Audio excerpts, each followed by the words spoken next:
and they really need to take attention of the detail about what they're doing. So that's the third thing, and the fourth thing is we need IR reform.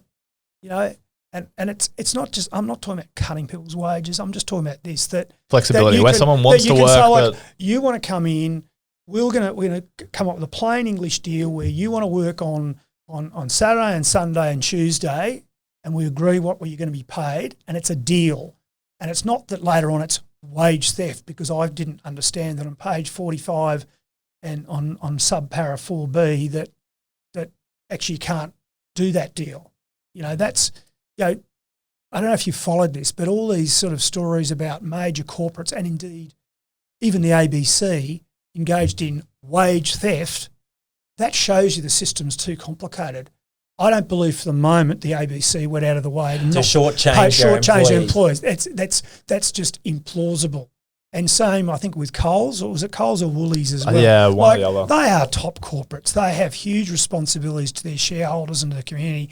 And the idea that they would go and do that deliberately is just rubbish. So it's too complicated. So let's stop talking about wage theft.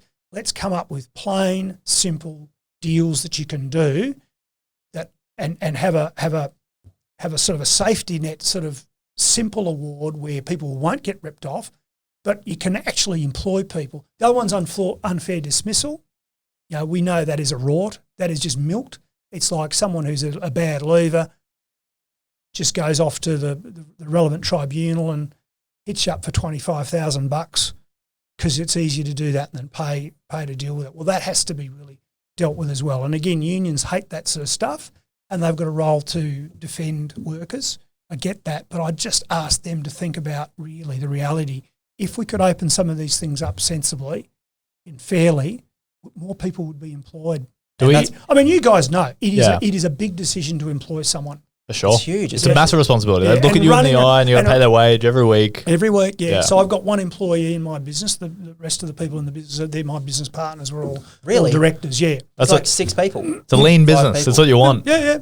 You're about outcomes. You don't want 100 people running around. How many people? We got 6 people. We run $125 million worth of commercial property. So then indirectly, the jobs that come from that, obviously, But the point is, it's a big decision to employ someone. But surely it's an ongoing challenge to make sure you meet payroll and you fulfil your obligations. But surely someone employed is better than being employed than on the government payroll. Oh, it seems absolutely obvious to me, but again, these days people seem to think it's like they seem to sort of welcome the fact that government's throwing all this money at business to employ people. Those are not sustainable jobs. Ultimately, it will stop. Like the $200 a week thing at the moment for a youth.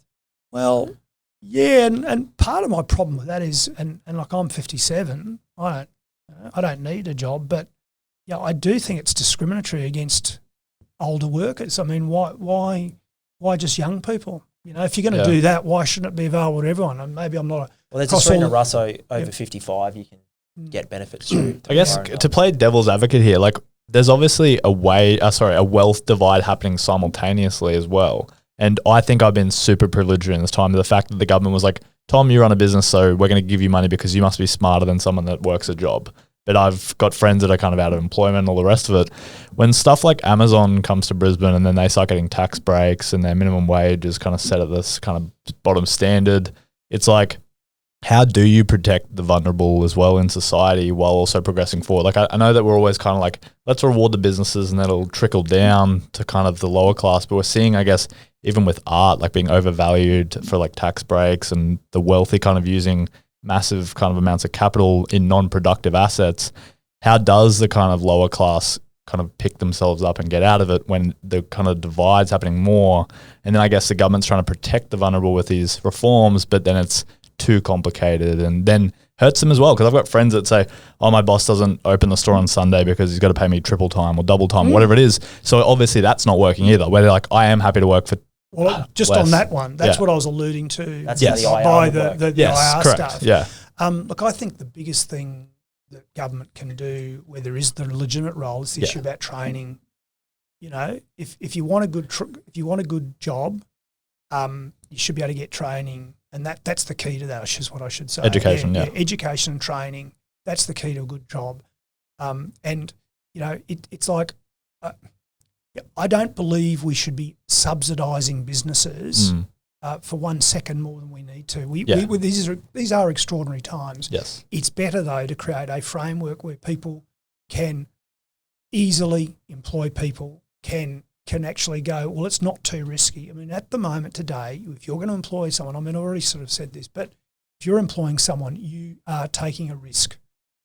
Is that person going to be a good worker?